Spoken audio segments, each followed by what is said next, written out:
What I don't see a lot of people doing is saying, okay, you know what, let me actually think, how do I want to feel on the inside, and then work out from that. And the reverse engineer, okay, what's going to be necessary in order for me to get that feeling? It could be pride, it could be fulfillment, it could be peace, it could be happiness. But instead of saying, what do I want, say, how do I want to feel? Is what you think you want what you actually want? So today what we're going to be talking about is the whole subject of clarity. It's a big word that got thrown around a lot. And what we're going to uncover today is how you can achieve a better sense of clarity on is what you're going after in life, what will really make you happy, fulfilled, proud, and so on. Or is this a shiny object that's actually going to distract you and not lead you to that pot of gold, so to speak? Now, with that said, welcome, Dr. Emil. How you doing? Thank you. I'm very, very good. And this is a super important topic because if you don't know where you're going, then there's no benchmark for the actions that you take each day. And likewise, if you're going in the wrong direction, then those actions are inevitably suboptimal. So Looking forward to this one. I think it's all true on an external level, and beyond that, on top of that, also on an internal level, I think it creates a lot of angst to not have clarity on what am I actually trying to do. There's this feeling of I feel lost, I feel unsure, I procrastinate. It's all these things that happen because you're not actually sure what you want. And I think beyond the fact that externally, yes, you will of course get poor results because you don't know where you're going. Internally, it's an unpleasant sensation. And that sensation may exist even if you have a beautifully drawn goals sheet for 3 months, 12 months, 3 years, 5 years, 25 years, because as you said initially, that might not actually be what you want. You might have just done an exercise in one of these random books that you've read because you think you should. Yeah. Okay. So this is awesome because it leads me right into the first point I wanted to make. So I think most people go about getting clarity on what they want from a wrong perspective. They go about it from an outside in perspective instead of from an inside out. And here's what I mean by that. Most people say that they want certain things. They want to accomplish this. They even want to have this kind of relationship. They want this business, this relationship, this kind of health, whatever it may be. The reality is that they think they want these things because they will lead them to feeling a certain way. And that feeling is what they're actually after. And what I don't see a lot of people doing is saying, okay, you know what, let me actually think, how do I want to feel on the inside, and then work out from that. And the reverse engineer, okay, what's going to be necessary in order for me to get that feeling? It could be pride, it could be fulfillment, it could be peace, it could be happiness, whatever it may be. But instead of saying, what do I want, say, how do I want to feel? And then from that, figure out, okay, what actually needs to happen for me to be able to feel that way? And that's different for everybody. I think that's the first crucial mistake I see people doing, because they're just going about things that they hope will somehow make them happy, but they've never really gone through the process of asking, how do I actually want to feel? And will this do that? So they're starting from the outside in instead from the inside out. Sorry, go ahead. And will this do that is a very good question, because often our external goals end up being heavily influenced by society and what is validated for, which means that they can be someone else's goals, whether it's parental or social media or society at large, whatever you want to say. Yeah. So we're going to get into that as well, because I have a couple interesting workarounds for that. So let me just drop in a book here. There's Wanting by Luke Burgess, which talks about mimetic desire, which is how what you actually desire comes from the people you hang out with, people around you. And it's just a very interesting take on this whole thing. So let's shelve this for about 2 minutes, because that's actually what I want to get into. That's right. All right, let's go. All right. So first off, per clarity, I think it's a really big term. I like to break it down into two things. They're still pretty big, but just to make it a bit more tangible, there's what do you want out of life? And then what do you need to focus on for the next 6 months, the next season of your life? So you have clarity on the high level on what do you want? And then on a more tangible level, okay, what do I need to focus on for the next 6 months to give myself as best of a shot as possible to build up towards that?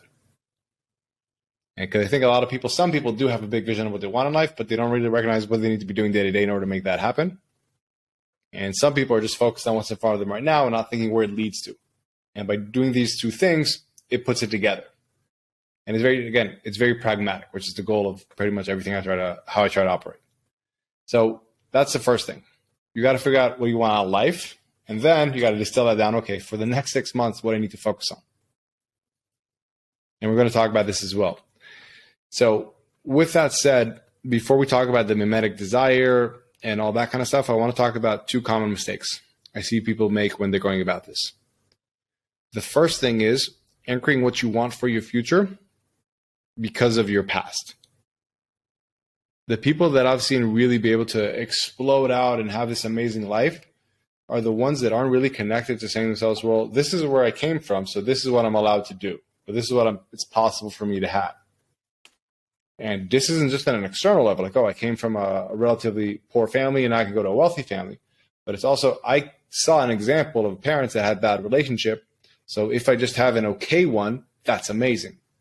The people that can break free from that say, you know what, I actually want to have a really fulfilling relationship, a loving relationship. I want to feel loved. I want to feel cared for. I want to feel appreciated.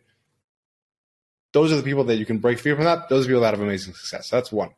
Not anchoring what you want from your future because of your past. 2 is limiting yourself and like what you want to what you believe you're currently capable of.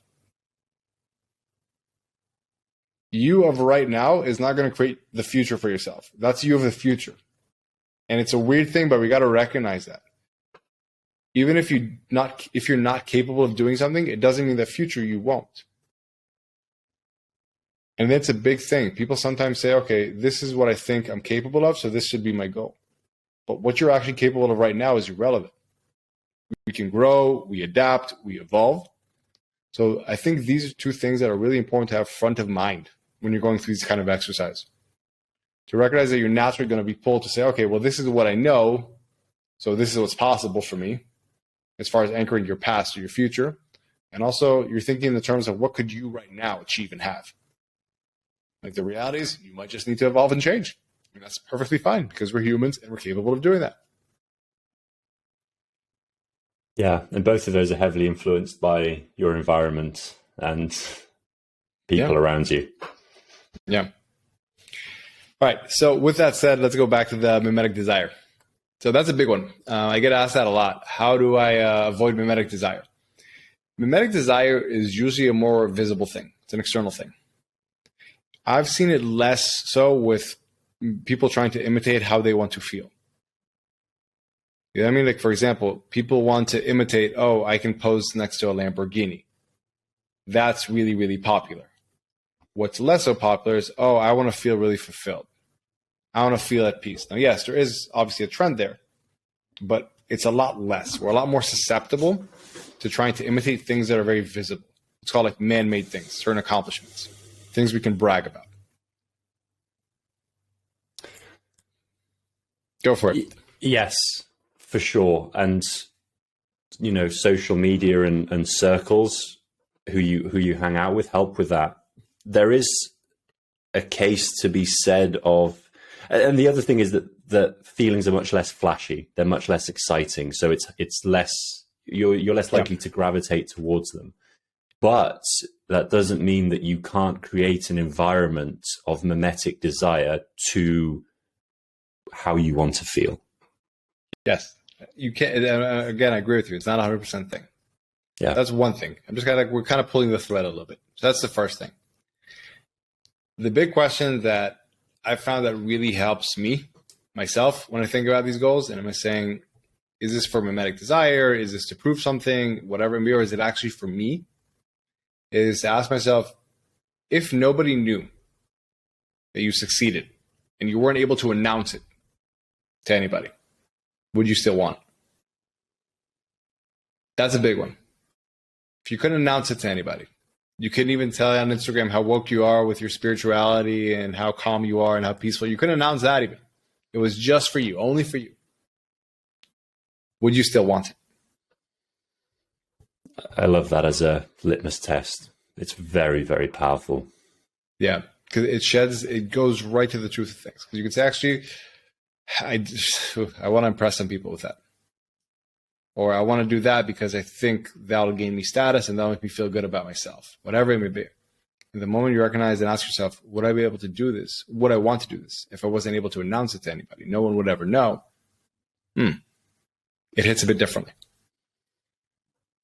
I will just add to that to say that I don't think you can escape or avoid mimetic desire. So what you can do is try to influence the people that you gain it from. For example, if you're constantly on Instagram looking at supercars and live in a place where all your friends have supercars, then you'll want a supercar. No shit. Yeah. And if you realize that that isn't actually what you want, because, for example, if you couldn't post about it, you wouldn't want it, then starting to change that environment that you're in is honestly much more effective and realistic than saying, yeah, I'll live in this environment, I just won't want these things. It's, I think from what I remember of the book, and correct me if I'm wrong, but mimetic desire is just how we are built.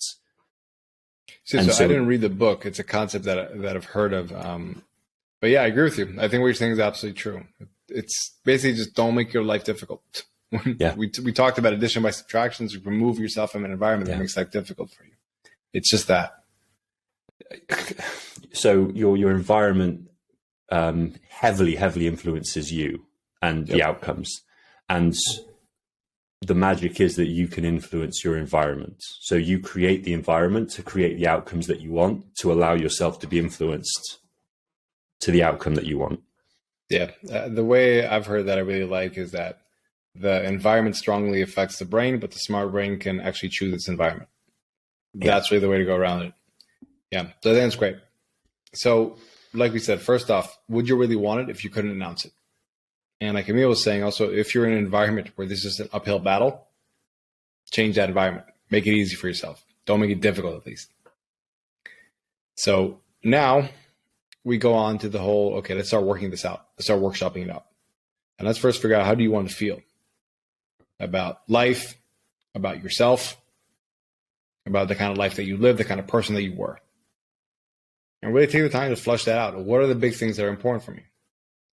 For some people, I want to feel heard. I want to feel connected. For some people, I want to feel proud and accomplished. For some people, I want to feel authentic. Because that's my main challenge. That's really what I want. Some people, I want to feel content, at peace. Some people just want to feel really happy. I want to enjoy it. I think that's the first step, really figuring out and flushing that out. How do you want to feel? Because once you can do that, we start reverse engineering and saying, okay, what needs to happen in order for this to be a reality? So any questions about that part? One thought, which I don't want to take this whole thing off on a different mission, but do you think that we ultimately all want to feel the same way? And it's difference in wording that makes us think that it's different. For example, is it peace and contentedness that we all want? I mean, some people will call it happiness. Some people will call it fulfillment, self-actualization. But is it that feeling that we all ultimately want? I think, and this is not an extremely well thought out answer. It's not a strong belief I hold. I think we all want a certain array. Let's say that there's 12, 15 feelings, whatever you want to say, that we all want. And for some of us, there's some of those that are more lacking. They're the bigger constraints. For some people, it's a sense of accomplishment. For some people, it's a sense of peace. For some people, it's a sense of authenticity, because they weren't able to be authentic because they have so much issues around that. And that's why some people are saying, you know what, I already have so much of this stuff in place that this is the thing I really want, because that's what's missing. So in subconsciously, they want all the 12 or 15 feelings, whatever you want to call it. We all want the same thing. Mm-hmm. But some people will gravitate towards more one thing or the other because that's what's missing for them to really live this complete life, so to speak. Does that make sense? It does. I'll just add one more angle and then we can perhaps leave it, because it's something that we can maybe think about. But I think to a degree, there's a level of Maslow's hierarchy or something similar to that you need to kind of fill up the lower gaps to get to the top gap.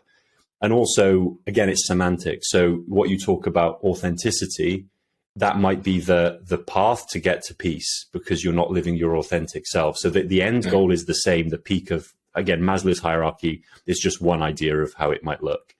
But there's different routes to get there. So you're basically identifying, as you say, what the restraint is to get to that ultimate level. I mean, I like this because it just tidies up this whole loose concept. But yeah, it doesn't change what needs to happen, essentially. Yeah, that's great. Cool. All right, so we figure out, how do you want to feel? Then after that, we got to ask, okay, what do you want?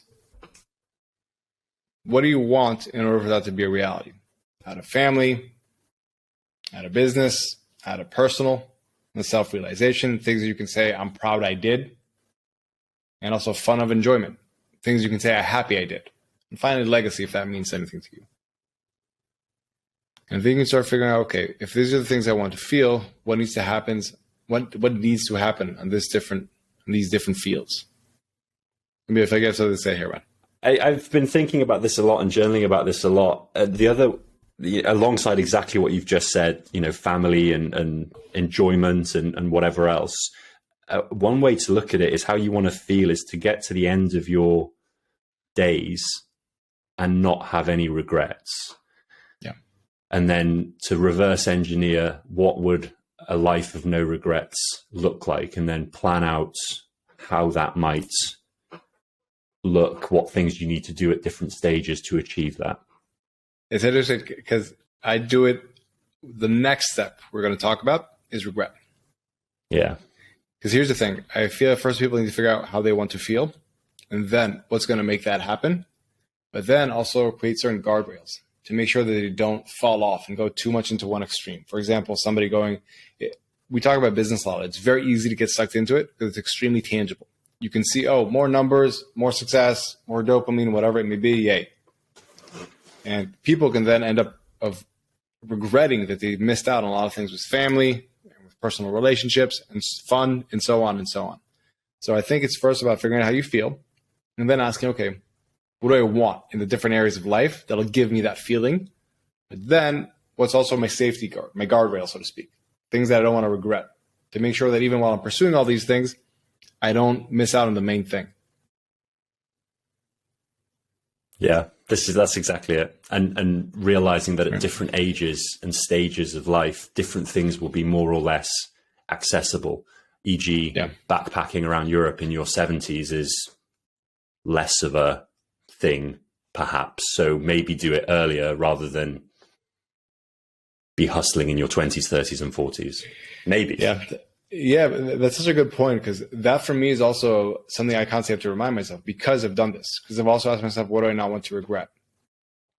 What's the point of building tremendous wealth if I'm not seeing Eitan on a day-to-day basis and seeing how he grows and evolves? Eitan's my son, seeing how he grows and evolves. Is that really worth it? Am I going to be happy about that when I'm 70 and I'm looking back that, I have a couple more zeros in the bank account, but I missed out on this phase of his life? And I think recognizing these things that you don't want to regret, it also makes sure that, again, you don't just get distracted by things. You're actually able to think about the big picture. Yeah. There's a book, Die with Zero, talks about this concept. If you die with 1 million, 10 million in the bank, then not only have you wasted 10 million, but you've wasted the hours it took to earn 10 million in your 20s and 30s. And for me, that cut me deep, because I was like, wow, because it's not a 10 million in the bank. I don't care if I die with that. But that time in my 20s and 30s, wow. Yeah. For me, honestly, having a kid was the ultimate one. Because there's a saying I read that says that every night your kid dies. Because it's like the next morning they're a different person. And it's amazing. I'll just go sometimes. I'm very privileged that I get to work from home. The home office is right next to the house. And I sometimes go in the middle of the day after he's taking his nap. I'm like, dude, did you get bigger while you nap for 2 hours? They grow at such a crazy rate. And it's such a thing. It just smacks you with reality in your face, seeing a little kid grow up. Because you recognize that if I just go do this and I miss this part out, I've missed that part. It's done. It's not there anymore. So for me, that's been the biggest. It makes that very clear. Makes it very easy to see that. Yeah, I reverse engineer this whole exercise. And again, that book goes into life buckets. So at different stages of your life, you have different things you want to achieve, according to age, according to wealth, according to time, freedom. And I literally went backwards and went through everything. That's great, man. I need to read it too, honestly. Yeah. Cool. So we got that. We looked at the really high level of what do you want? What do you want out of life? How do you want to feel? What do you want? And what do you need to make sure you don't regret? So while that's really big and lofty, we also got to boil that down to something pragmatic and actionable. So this is where you got to figure out, okay, if this is what I want, what should be my North Star? How should I be thinking about this next 6 months, this next season in my life, in order to give myself, again, a great chance at achieving that, accomplishing that? And you have to figure out basically a standard to hold yourself to. And this is where it differs. Most people think this clarity is something aspirational. It's like, no, this is a standard. You say, if this is what I want, this is the floor. This is not the ceiling that I aspire to. This is the floor. This is the bottom line. I'm going to hold myself to this kind of standard of behavior, because if I do that, it'll give me everything that I want. It'll enable me to feel what I want to feel. And this kind of standard that you're setting is supposed to affect your behavior, your thoughts, your boundaries, and the actions you take on a very practical level. Is this making sense so far? Yeah, and the extra practical part is super important. Yeah. And it has to put you on the hook. Like this standard, it has to put you on the hook. It can't just be something aspirational that, oh, I want to live my best life. It has to be something where you're like, oh, okay, oof. When I'm facing a difficult decision, I don't know what to do. If I remember myself, this is the standard that I said I'd hold myself to, I'm going to make that decision. It's going to actually serve me in the long run.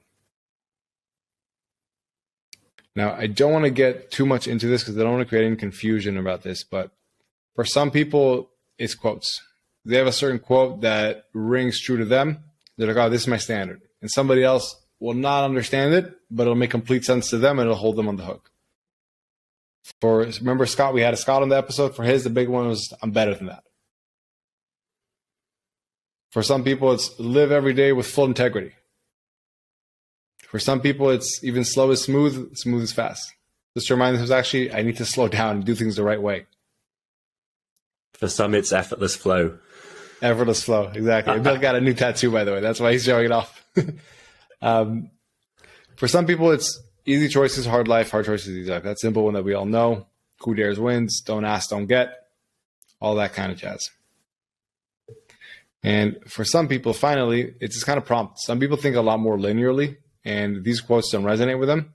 And they have these very clear duck, duck, duck, duck, duck. You think of these kind of like fill in the blank ways. For example, I'm going to read some examples from Arena alumni. Some of them wrote, I want to achieve my full potential as a human being because that will allow me to enjoy my old age and not look back at any regret.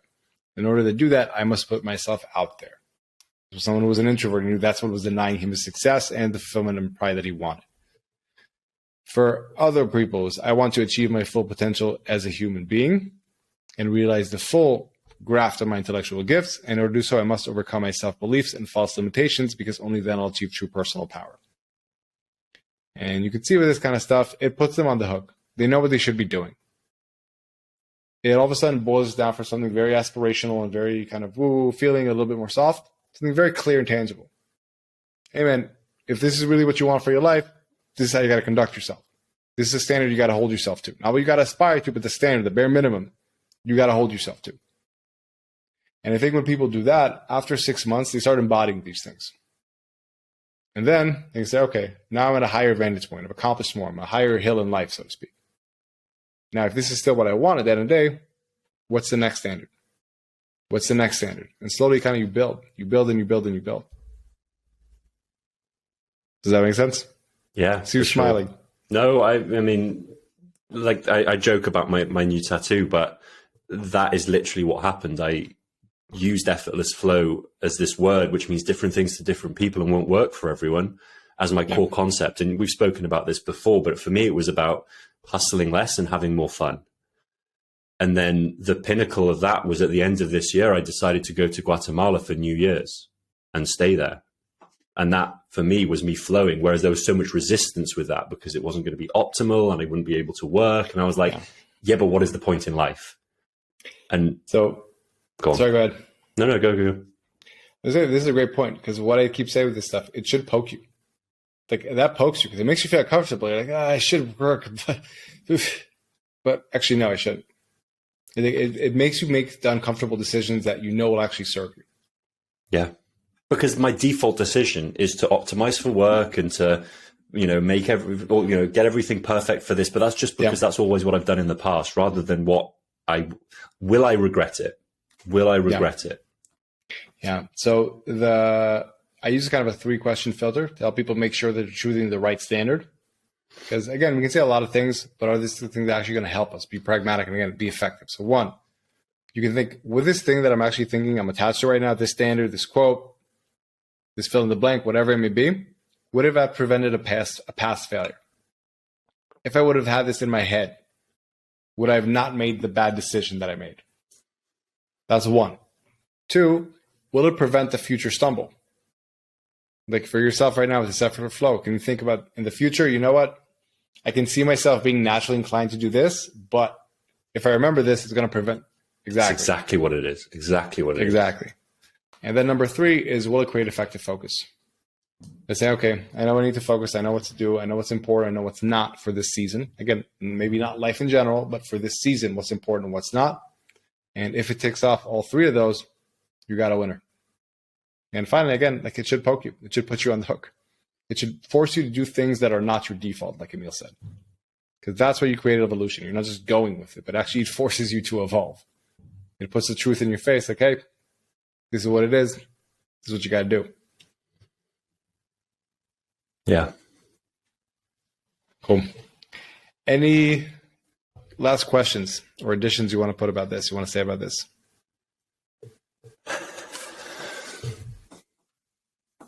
No. It's been said. Cool. So I do want to add something here that I'm a bit cautious about adding because it's going to be a bit of a curveball. So what will happen, a lot of times people will do this and it's super helpful. And they do it for a while and then they get to a place where they can work on more of their internal stuff as well. Their fears, doubts, and insecurities and so on. And a lot of times what people recognize is what they think they want isn't what they actually want. It's what they hope will stop them from suffering, from feeling something they don't want to feel. And the most potent way to get real clarity on what you want in life is to both do this kind of exercise and on top of that, also get clear on what your main insecurities are. Because if you can be conscious of what your main insecurities, your main fears, your main, let's call it primal desires are, and you make sure that you're not just optimizing for them, and you can do that through just awareness and asking, am I just optimizing because of a fear that I want to do this thing, or is it because of what I truly want? That's when you get true clarity. When you marry these two concepts, this getting clear on what you want for life and the standard, and also being hyper aware of what your main insecurities, your fears are, your doubts, all your anxieties, and make sure that you're not just optimizing to not feel these, that's when you really win. Yeah. And I wonder if by identifying what you want, or the process of identifying what you want, will flag up these insecurities, and then by examining the insecurities, you'll have more clarity on what you want, which will then absolutely flag up insecurities. So I can say that with 100% certainty, just because I've seen so many people go through this process. Like people do this, then they do that, and they're like, oh, actually, this was 70% correct, but actually now that I recognize this stuff was also there, I can see things clear. I can see things better. So I hope this podcast episode on clarity, avoiding mimetic desire, and think about it from a different perspective. It's not what you want, but it's how you want to feel helped. And if you feel like this was helpful, but you're also not sure what your main insecurities and biases are, first off, there's a lot of podcasts we have on this, but also we have the micro course on the website. It's exactly for that. It's exactly for that, to identify what are your main insecurities, what are your belief structures that cause you to feel fear, insecurity, anxiety, stress. So if you can do the two of these together, you can really see a lot of results. And again, that course is obviously free and so on. Aside from that, though, any last words you want to say about this subject to me? It's important. You need a direction to benchmark all your actions. Yeah. You need.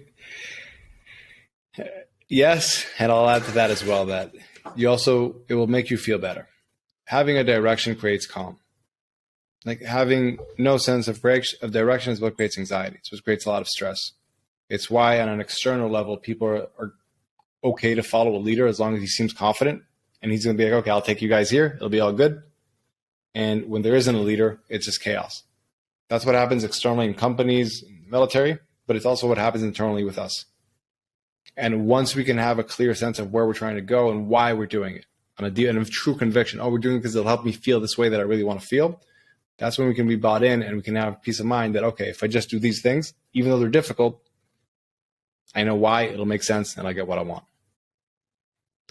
So I think on that note, we shall close today's episode. Awesome. Thanks, guys. Thank you very much, guys. We'll see you on the next episode.